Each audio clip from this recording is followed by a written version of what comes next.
Pemirsa, hari terakhir libur Lebaran, arus lalu lintas di wilayah Kabupaten Banyuasin terpantau aman dan lancar, walaupun ada peningkatan kendaraan yang melintas.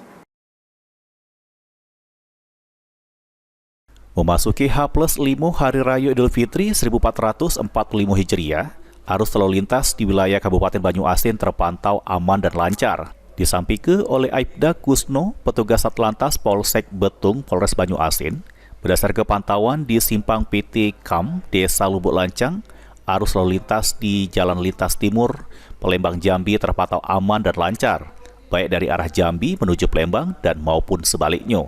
Selain itu, untuk wilayah Simpang Tigo Tugu Poluan Betung, Kabupaten Banyuasin dijelaskan oleh Satlantas Polres Banyuasin, Aibda Kusno, walaupun ada peningkatan kendaraan, baik dari arah Jambi maupun arah Sekayu Mubah, namun untuk penumpukan kendaraan terpantau nihil.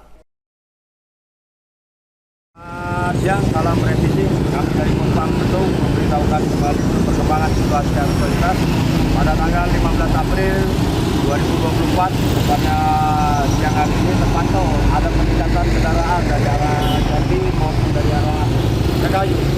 Saat ini personel Pospam melakukan giat pengaturan di Tugu Poluan.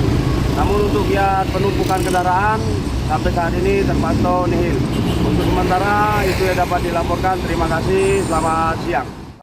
Meski arus lalu lintas aman dan lancar, petugas kepolisian tetap menghimbau masyarakat, khususnya pengguna jalan, untuk selalu berhati-hati dan selalu mematuhi peraturan lalu lintas. Karena Jalan Lintas Timur Palembang Jambi merupakan jalur lintasan utama bagi pemudik dan arus balik mudik, baik menuju arah Palembang maupun menuju arah Jambi. Suryadi, PAL TV.